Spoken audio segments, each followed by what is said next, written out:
Muy buenas noches tengan todos ustedes quienes nos siguen en las redes sociales. Les saluda a su amigo y servidor Aarón Grajeda Bustamante y estamos desde Ecos de la Noticia en su programa Bienestar Empresarial. En nuestra primera emisión nos acompaña nuestro amigo y coconductor Ramón Acosta. Buenas noches para todo nuestro auditorio. Un agradecimiento, por supuesto, para Ecos de la Noticia por permitirnos formar parte de este nuevo proyecto de vinculación empresarial. Esta es la primera emisión de un programa que deseamos transmitir todos los lunes a partir de las 8 de la noche, en los cuales deseamos hablar de términos y aspectos relacionados con la vida empresarial. Nos acompaña como padrino de esta primera emisión Gerardo Vázquez Falcón. Aarón, muchas gracias. Ramón, muchas gracias por invitarme y estamos a sus órdenes. Igual un saludo a todo su público. Es un placer para quienes producimos esta idea formar parte de una iniciativa que busca crear conciencia acerca de las medidas empresariales y particularmente posicionar todo aquello que en coordinación con el gobierno federal y también con los organismos emprendedores podemos realizar para el desarrollo de la productividad en nuestro estado. Ramón, platícanos un poco cómo surge la idea de bienestar empresarial. Así es, este proyecto nace de la necesidad de comunicar a aquel sector empresarial un poco sobre los temas de interés frente a esta nueva normalidad. Sabemos que existe mucha incertidumbre en cuanto a las reglas de operación, a los protocolos y principalmente se debe al gran número de decretos, reglamentos, disposiciones que existen en materia de regulatoria para los empresarios. Otro elemento otro motivo por el cual se genera este espacio informativo es una plataforma para emprendedores. ¿Cómo va a funcionar? Vamos a invitar a cada sesión a un empresario, como en esta ocasión está con nosotros Gerardo Vázquez, pero vamos a estar invitando también a empresarios de la región, a emprendedores que nos van a platicar un poco su historia frente a esta nueva normalidad y también compartirnos su producto o servicio para que les ayudemos con la difusión del mismo. Así es, estamos en Bienestar Empresarial y buscamos con esto brindar información acerca de lo que se está produciendo como información relevante en el ámbito de lo empresarial y establecer también un contacto muy claro con la clase media de nuestro estado. Por ello, damos las gracias a Ecos de la Noticia, quien ha recibido este proyecto de comunicación como parte de su ecosistema informativo. Así que vamos a entrar ya en materia y para nosotros como patada de salida, ¿no? Como kickoff, tenemos el placer de que nos acompañe en esta emisión Gerardo Vázquez Falcón, quien tiene a nivel estatal una amplia trayectoria, quizá es la personalidad que más ha trabajado en el conocimiento y en la construcción de las relaciones de exportación y de comercio entre México y Estados Unidos desde nuestro propio estado. Para hablarnos un poco acerca de qué es el punto central de esta entrevista, quisiéramos conversar primeramente y poder definir el término central de lo que es la nueva normalidad. Antes de pasar con Gerardo, me gustaría preguntarte, Ramón, ¿qué es la nueva normalidad de esta palabra de reciente creación de que todo mundo hablamos? Así es, Aarón. La nueva normalidad realmente no es un término nuevo. Se empezó a utilizar por allá del año 2007, 2018, donde algunos recordaremos, algunos millennials y no tan millennials, recordaremos que en Estados Unidos hubo una fuerte crisis financiera cuando se desplomó el mercado inmobiliario. Entonces, algunos líderes algunos líderes decidieron utilizar ese término para identificar que cuestiones extrañas o anormales de ahora en adelante serían consideradas normales. Por ejemplo, principalmente que el obtener la mitad del ingreso al que tú estabas acostumbrado era la nueva normalidad. Entonces, desde ahí nace ese término y hoy en día ha sido acuñado por todos los países del mundo para ser referente de las nuevas reglas de distanciamiento social que ya todos conocemos frente a este virus de COVID-19. Pues bien, con esa definición básica de la nueva normalidad, de su historia, nos gustaría comentar también que Gerardo Vázquez Falcón ha sido una de las personalidades que acompañó recientemente en la construcción del acuerdo TEMEC, que fue precisamente ratificado este año, el mes de enero, y quien estuvo en el cuarto de junto llevando junto con los expertos la evolución de este procedimiento. Gerardo, primeramente, pues muchas gracias y como siempre, ¿no?, por tu amabilidad de compartir conocimiento y particularmente empujar este instrumento de comunicación social con temas relacionados con lo empresarial. No, al contrario, y primero que nada quiero desearles mucho éxito en el programa. Esperamos que va a ser algo que no solamente es información, sino es una información de la cual el auditorio podrá tomarla como una herramienta y ponerla en práctica. Entonces es algo que les deseo éxito, igual al auditorio que está del otro lado de la tecnología. Bueno, pues en términos generales, el Tratado de Libre Comercio, lo que era el TLC anteriormente, nos permitió construir en cerca de 25 años un mercado que equivale al 16% del Producto Interno Bruto del mundo. Nos permitió construir en 25 años un mercado que es más del 28% del Producto Interno Bruto de los 3 países o del continente, y que a México le dio una fortaleza que nos pasó de ser un país basado en la economía primaria, en el sector primario, a poder crecer a otras ligas y poder fortalecer el secundario y el terciario.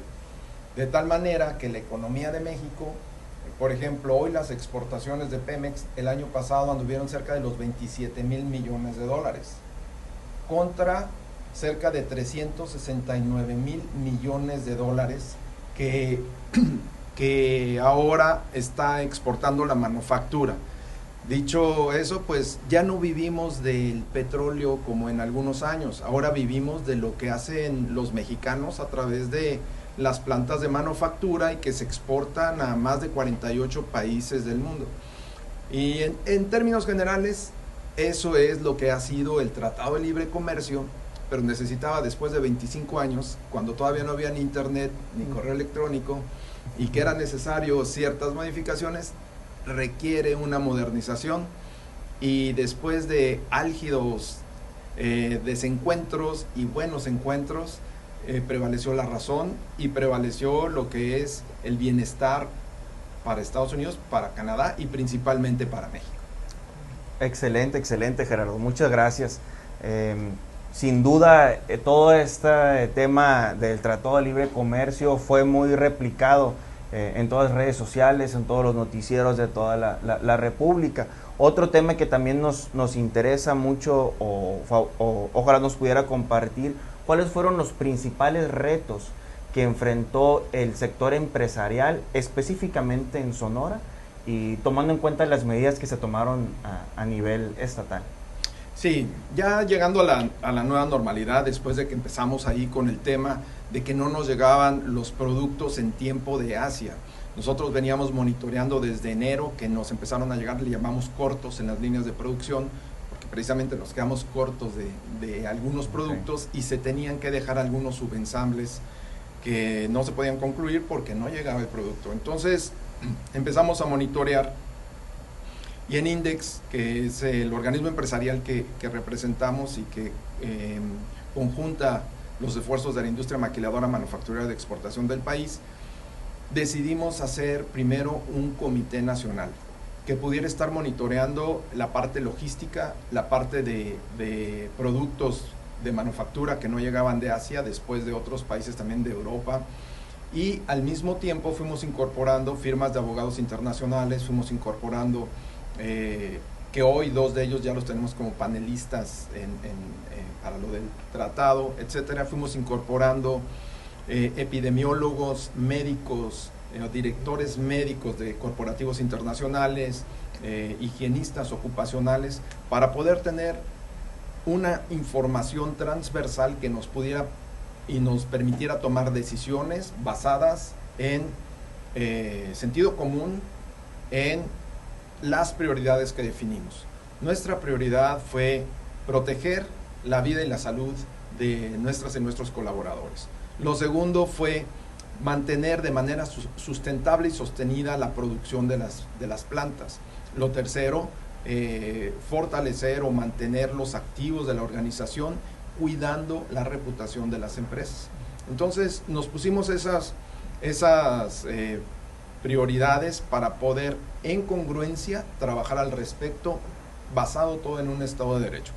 Construimos por ahí así de febrero ese comité nacional, donde fuimos los primeros, por cierto, de todos los organismos empresariales del país, incluso dentro de propio México, que sacamos el primer semáforo. Nosotros nos autoevaluamos, ponderamos en qué momentos, pusimos 3 escenarios, el escenario bueno, el medio y el adverso. De hecho, vemos que a final de cuentas estamos transitando en el adverso.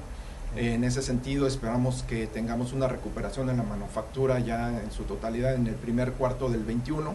Y pues en ese tránsito de los 3 escenarios, que ahora ya estamos transitando en el adverso, sobre este novel virus, que es el SARS-CoV-2, que es novel, no lo conocen los científicos, los investigadores y los expertos o los profesionales en virus, pues nos dio eso. Sin embargo, teníamos que tener un panorama hacia dónde dirigirnos para poder sostener eso, en medio de una negociación y de una firma de un tratado internacional y de un arranque donde nos interconectamos todos en la economía.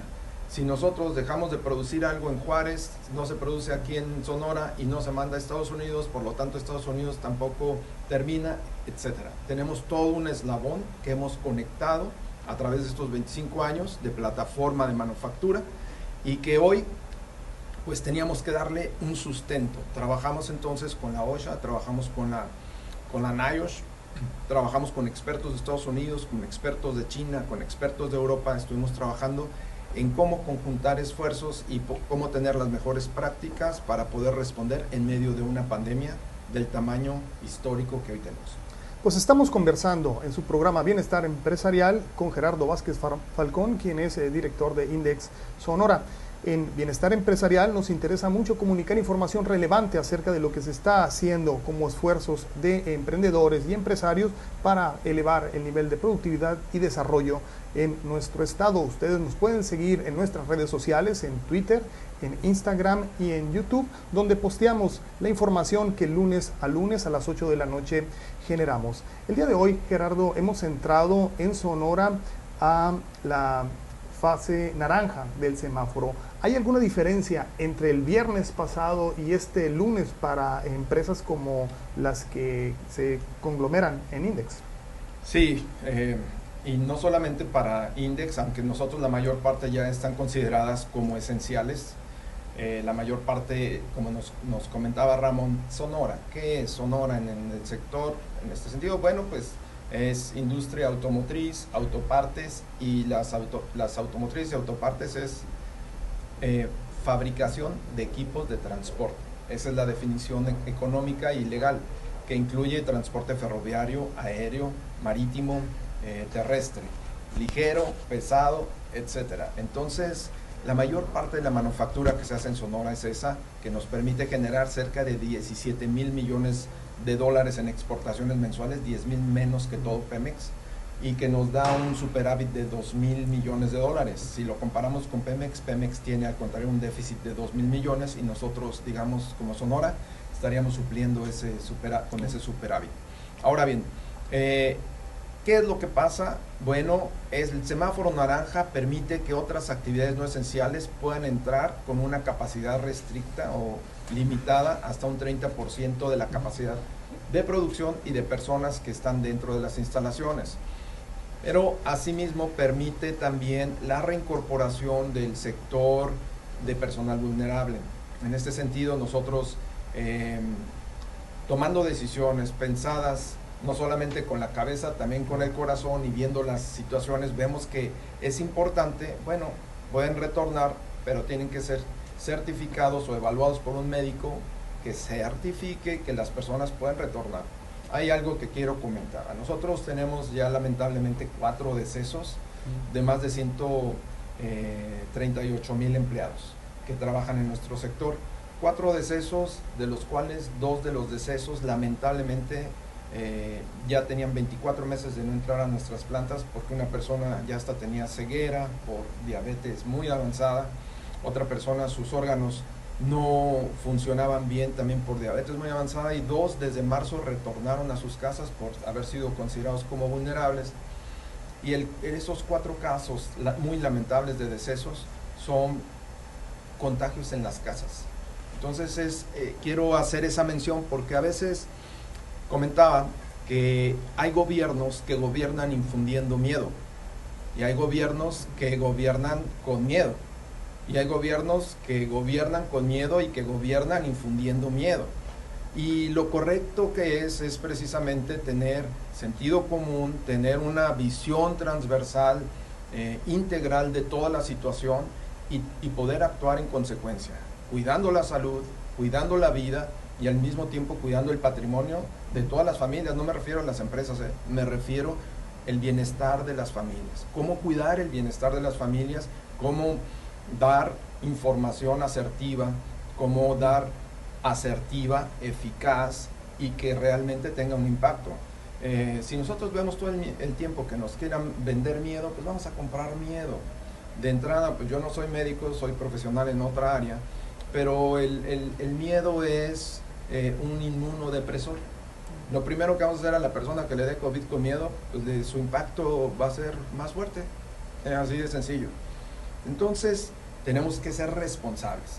Entonces, la situación en esto del semáforo rojo a naranja, lo que debe prevalecer es la responsabilidad. ¿Cuál es esa responsabilidad? Cumplir con todos los protocolos que se han definido, de la lista de comprobación que se emitió por el Seguro Social, por el gobierno federal, por las autoridades de todo lo que es sanitización, lo que es filtros, desde que suben, el uso de cubrebocas obligatorio, etcétera. Entonces, lo primero es responsabilidad, estar monitoreando, estar vigilando, y las personas vulnerables que hoy pudieran regresar a trabajar, porque también tuvimos una lista de gente que decía yo estoy gordito y me voy, o a mí me da hipertensión de repente y me voy, y luego los veíamos formados afuera del Oxxo comprando cerveza durante más de un mes que se les estuvo pagando el salario, cosas que fueron los menos, la realidad es los menos.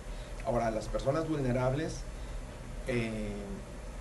ellos también quieren regresar a trabajar. Tenemos una situación, cuesta a las empresas el doble, porque la persona vulnerable se tiene que quedar en casa, pero tiene que ser sustituida. Entonces a la persona que está sustituyendo hay que pagarle el 100% más del 100% de la vulnerable.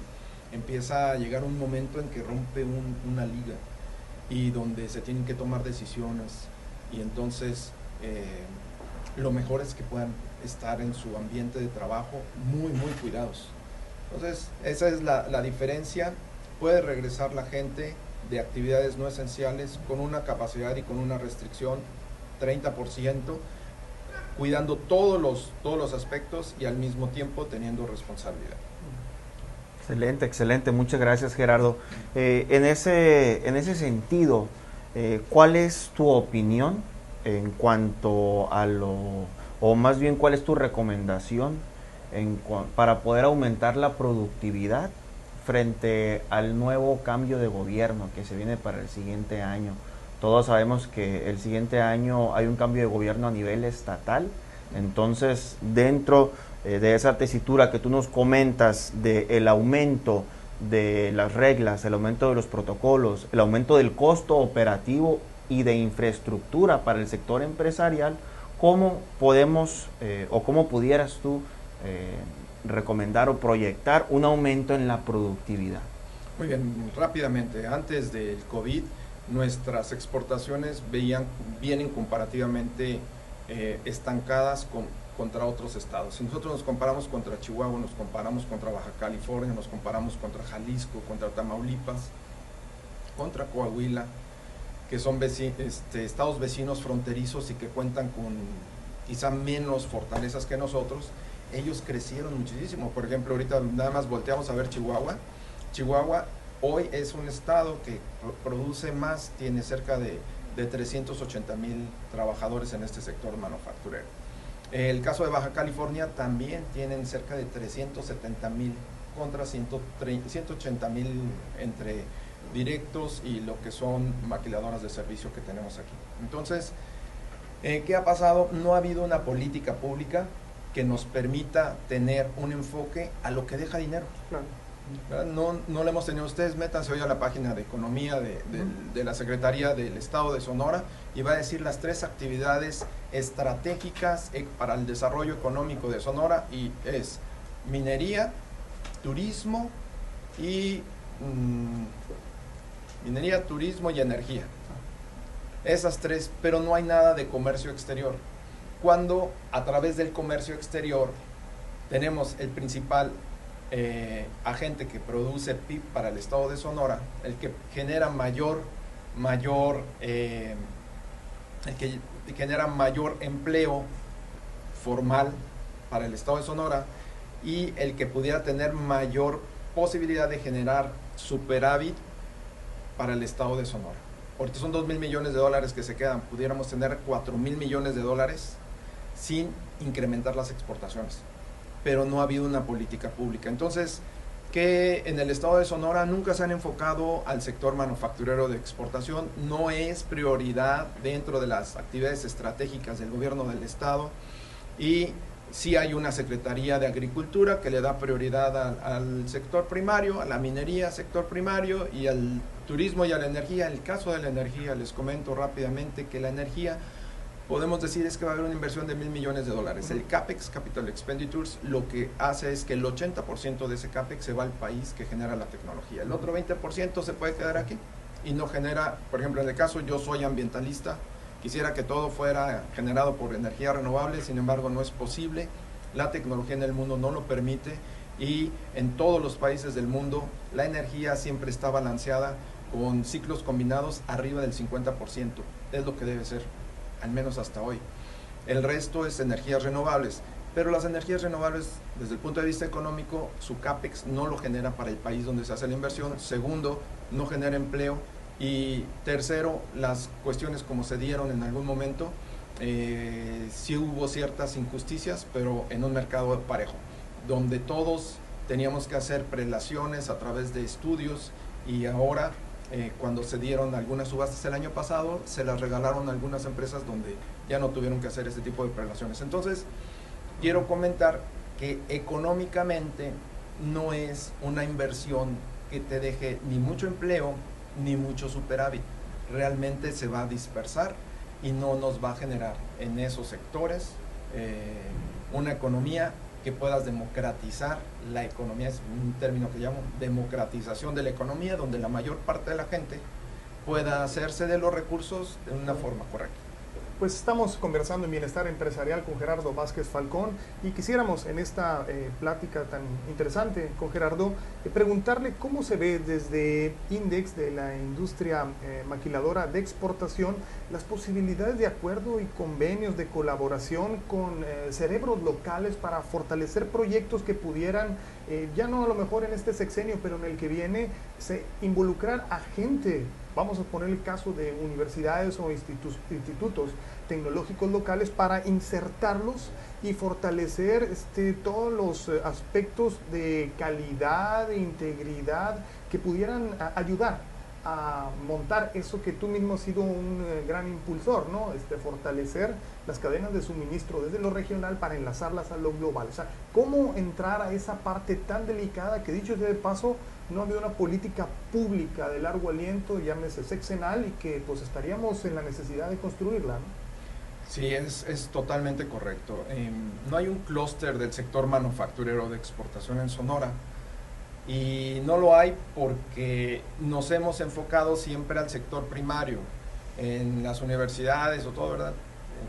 Alguien quiere salir y ser ganadero, al rato ya sale la moda y ya quieres sembrar agave de bacanora, y al rato sale la moda y ya quieres sembrar la nuez, y salió la moda del pistache, y salió la moda de la uva, y salió la moda de todo en el sector primario, porque claro, había fondos y recursos perdidos que se iban ahí sin que tuvieras que invertir tanto, y que si se perdía una cosecha pues también te pueden recuperar, ¿no? Pero ahí no se democratiza la economía. Resulta que el dueño del terreno, el dueño del rancho, el dueño de la propiedad sí percibe ingresos, sí gana, pero no se democratiza porque la gente no se puede dispersar y vienen y se contrata gente del sur. Ahora bien, Sonora en la manufactura, tenemos que hacer convenios con las universidades, en este caso ya hemos adelantado algo con la Universidad de Sonora, para poder hacer un proceso donde se certifica a los proveedores, de tal manera que se cumplan con los requisitos internacionales, primero, de que sean, tengan gobiernos corporativos, que estén basados en la transparencia, que estén basados en la integridad, que estén basados en códigos de ética, etcétera, y además las certificaciones de todos los ISOs y estándares internacionales que permitan entrar a ese sector. No simplemente es el te vendo barato y lo hago cerca de aquí. Tienes que cumplir con requisitos internacionales, con estándares internacionales de ética. Entonces, es lo que necesitamos hacer, certificar, y entonces vamos a profesionalizar y a tener una nueva cultura laboral, una nueva cultura empresarial. Así es, muchas gracias Gerardo, muchas gracias. Ya en nuestra recta final nos queda recomendar en términos generales a todo el sector empresarial en Sonora apelar al sentido común. Todos conocemos y hemos sido bombardeados con información sobre el distanciamiento social, sobre los protocolos sanitarios que debemos de seguir.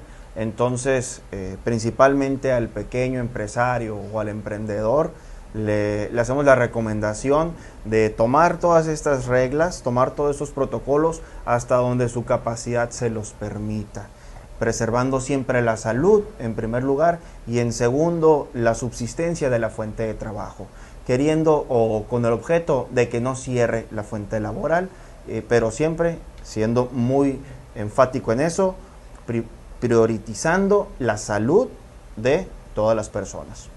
Así es, pues hemos llegado ya prácticamente a la recta de este primer programa. Ha sido un placer platicar con Gerardo Vázquez Falcón, quien nos da una perspectiva desde la parte más fuerte del comercio internacional, de la industria maquiladora en nuestro estado, y lógicamente también pues una serie de recomendaciones de cómo fortalecer esta vinculación con lo social para ir precisamente al interés que tenemos en este programa, que es bienestar, porque bienestar significa salir adelante con empresas y ser practicantes de este capitalismo de tez moralmente responsable, que es la parte que nos interesa como proyecto social.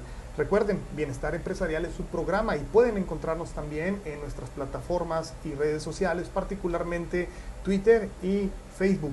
Pueden bajar y descargar una vez emitidos los programas desde nuestra plataforma en YouTube, y todos los lunes a partir de las 8 de la noche estaremos con ustedes produciendo este importante programa para fortalecer la cultura empresarial desde una perspectiva de capital moral y de responsabilidad social. Ramón. Así es. Muchas gracias, Aarón. Muchas gracias, Gerardo, y buenas noches. Nos vemos hasta la próxima. Muchas Gerardo, gracias. muchas gracias. Muchas gracias, Aarón. Muchas gracias. Gracias. Hasta luego. Hasta pronto.